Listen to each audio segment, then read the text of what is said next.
It's a quiet afternoon in a small suburban town, and Eleanor, an elderly woman in her early 80s, sits in her favorite chair by the window, looking out at the street.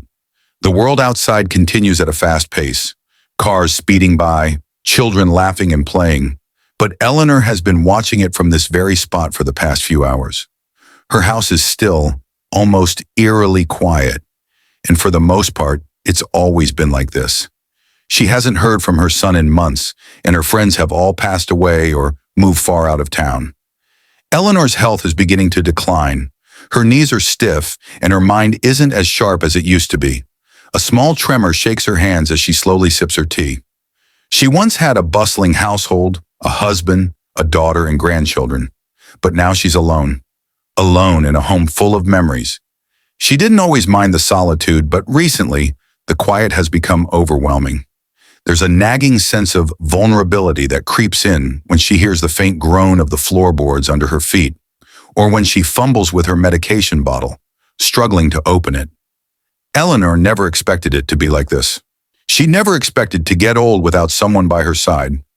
This is the reality that millions of elderly people face across the world. As we age, the inevitability of needing help becomes more apparent. But for some, help doesn't come. It's a silent epidemic that affects not just the elderly, but society as a whole. For many seniors, the challenge of living alone without support can be dangerous and isolating. But what happens when there's no one there to care for them? What happens when the phone never rings, when the doorbell never rings, and when the only thing keeping them company is the ticking of the clock? Let's take a closer look at this. Imagine the number of things that an elderly person needs to do on a daily basis. To someone young, it seems trivial, getting out of bed, taking a shower, preparing a meal. But for an elderly person, particularly those with limited mobility or health conditions, these tasks become more than just simple routines. They become challenges that, if not managed properly, could lead to accidents or even serious injury. And without someone nearby to help, those accidents can go unnoticed. In one small corner of the world, John, a 75-year-old man, is fighting his own battle. John has lived alone since his wife, Clara, passed away 3 years ago. The grief of losing her still lingers, but even more troubling is the fact that John's body isn't what it used to be. He's developed arthritis in his knees, which makes it difficult to stand or walk for long periods. He's been falling more often recently, once while getting out of bed, another time in the bathroom, and each fall leaves him feeling a little more fragile, a little more vulnerable. Yet no one is there to catch him. No one is there to help him back up. No one is there to see the bruise on his hip or to notice the way he winces when he moves. The loneliness, too, weighs on John. It's not just the silence in the house that gets to him, but the constant reminder that he's alone. Sure, he has a daughter, but she lives hours away and has a busy life. His neighbors are kind, but they're often too caught up in their own routine to check in on him. The social isolation that comes with living alone in old age can lead to serious mental health issues, depression, anxiety, and a lack of motivation to take care of oneself. For John, there are days when it's hard to get out of bed at all, not because he physically can't, but because he feels so disconnected from the world.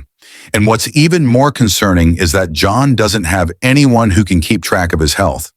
He has regular medical appointments, but he forgets to take his medication sometimes. He misplaces his prescriptions or simply forgets which doctor to visit. The risk of health complications is ever present, but without someone there to remind him or ensure his well-being, it becomes a ticking time bomb. It's not until a serious health scare that John's daughter finally steps in, but by then, the damage has already been done. This is the harsh reality for many elderly individuals who live alone. But what can we do about it? How can we ensure that people like Eleanor and John, who don't have caregivers or family nearby, can live safely and independently without falling into a dangerous and isolating trap? First, it's important to understand the gravity of the situation. Elderly people who live alone are at a much higher risk of falling, missing medical appointments, or being taken advantage of. And with no one around to notice the warning signs, these issues often go unnoticed until it's too late. This is why we, as a society, need to find ways to support these individuals, whether it's through technology, community outreach, or simply ensuring that more people check in on their elderly relatives and neighbors. And that's where we come in. Technology, as impersonal as it might seem, has the potential to be a great equalizer. Devices like personal emergency response systems, PERS, smart sensors that can detect falls, and medication reminders can go a long way in ensuring that someone like Eleanor or John remains safe in their home. These technologies are designed to provide immediate help in the event of an emergency, whether it's a fall or a sudden medical issue. But beyond just the emergency services, simple devices like automated lighting systems or voice-activated assistants can make daily tasks more manageable and less stressful.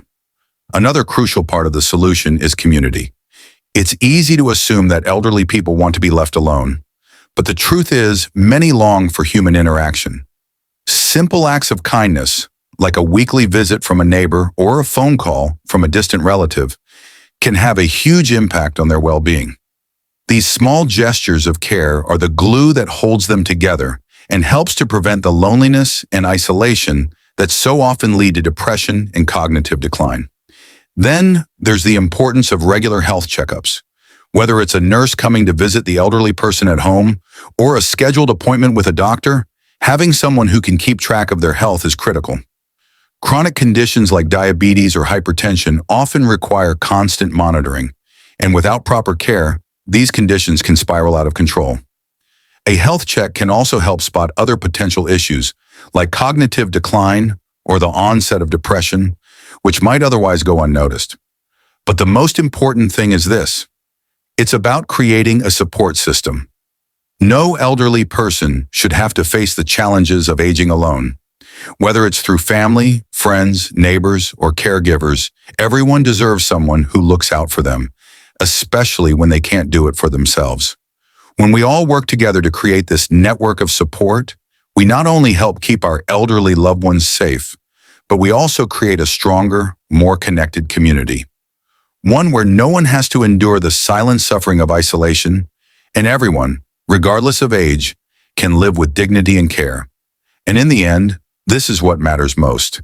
The relationships we cultivate, the care we give, and the time we spend checking in on each other. Because as Eleanor looks out of her window one more time, it's not just the quiet that she yearns for. It's the simple act of being seen, of being cared for, of knowing that someone out there truly cares. As we finish this story, remember, the elderly are not just a demographic. They are our parents, our grandparents, our neighbors, and our friends. We all have a part to play in ensuring they can live safely, happily, and with the dignity they deserve. Whether it's a phone call, a visit, or just checking in from time to time, small actions make a huge difference. Let's make sure no one is left alone to face the challenges of aging. Thanks for watching, and let's spread the word. Together, we can make sure no one's left behind.